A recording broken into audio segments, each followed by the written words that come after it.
Hi guys, this is Paul's Ghana Funfacts African Day Edition. My name is Kobe Boujee, and I'm here to answer some, questions about Africa. So let's go.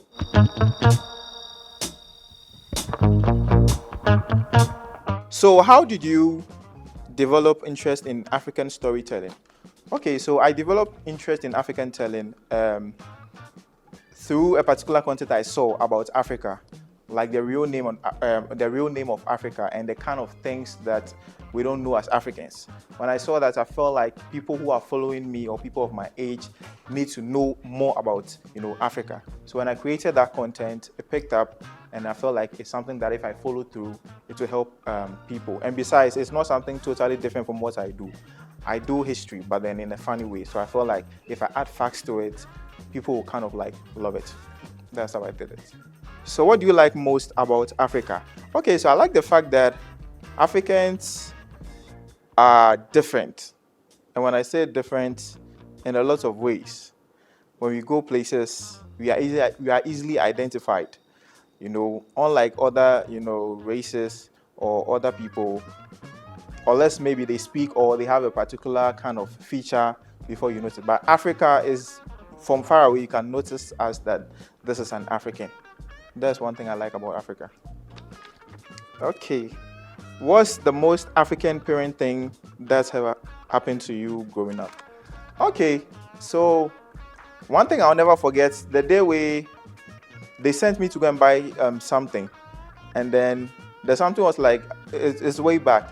So I bought the thing, and then the change they gave to me, I used it to go and play game. And then the next day, they asked me to go and, buy something with the same change I had spent the money. And I felt like this is something that people can relate to.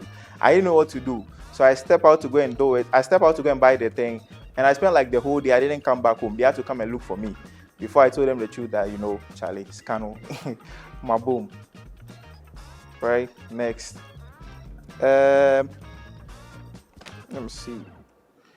If you were president for one day, what's one funny thing, very African, law you'd pass? Wow, very African. Okay, so one thing that is on my heart, I feel like one law I'll pass is the fact that students can keep their hair. And I know this is a very controversial thing in sanity way, and when when it comes to our culture, we are trying to portray a certain kind of thing. But I feel like this is something that we have to allow the kids to do, because hair is one thing that is part of, human being. And as Africans, hair is one thing that identifies us. And we have students who go to school and they are supposed to cut their hair because, yes, it's supposed to be, they are supposed to be prim and proper. But in a way, I feel like it affects our cultural identification. If I'm a president today, that is one thing that I'll pass, that every school, both government and private, they can keep their hair. Yeah. Next. What's one daily African struggle that will always be funny, no matter how many times you talk about it? Okay, African struggle. The fact that we are always laughing at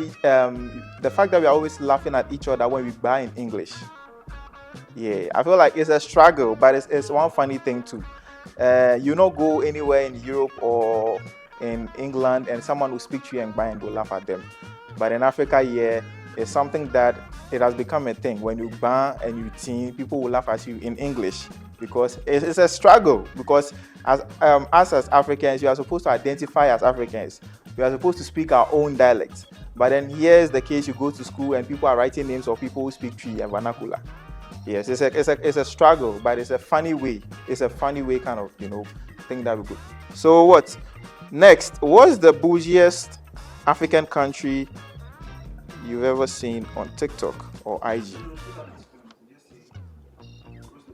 Okay, what's the bougiest African country you've ever seen?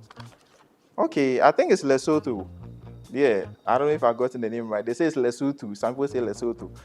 That'd be one of the bougiest country I've ever seen. Yeah, I saw some landscape and some places in Lesotho that was really intriguing. Like, I didn't feel like or think that it would be in Lesotho. So I feel like they have one of the bougiest like things going on in the country, but it's because they don't put it out there on social media. People don't really know. But it's one country that people should look out. To me, like this, if I get money, that's one country I'll go to. Yeah. Next, if you were to create skit titled Africa in One Room, which 3 countries are definitely in the drama? Okay. Obviously, Ghana, Nigeria, and right now, because of what is going on in Burkina Faso, I'll add Burkina Faso and see how the whole thing will go, because, you know, Ghana and Nigeria, we are used to the normal back and forth, and Burkina Faso too, they are going through their own struggle. So it will be a really interesting thing. I feel like if you are all in one room, it will be a really interesting, you know, thing going on. So finally, where do you see Africa in the next 10 years? Africa in the next 10 years, maybe we should be following the footsteps of Burkina Faso. Yes, we should be, or we would, because it's something that started with Mali and Niger, and right now Burkina Faso have followed. When it comes to, you know, replacing the national language or the official language in the country, the fact that we have to, you know, replace names of public places in the country, I feel like there's something that will change. And in the next 10 years, I feel like Ghana will follow up, because there are signs that is showing now that Ghana can follow the footsteps. So in the next 10 years, Ghana should be, or we should be following the footsteps of Burkina Faso, not just in terms of development, because you know that most of the time Ghana is developed than Burkina Faso, but when it has to the kind of policies they are introducing now and the kind of initiatives over there, Ghana should be like Burkina Faso. So this has been Paul's Ghana Fun Fact African Day edition. My name is Boujee. Thank you for watching. Peace out.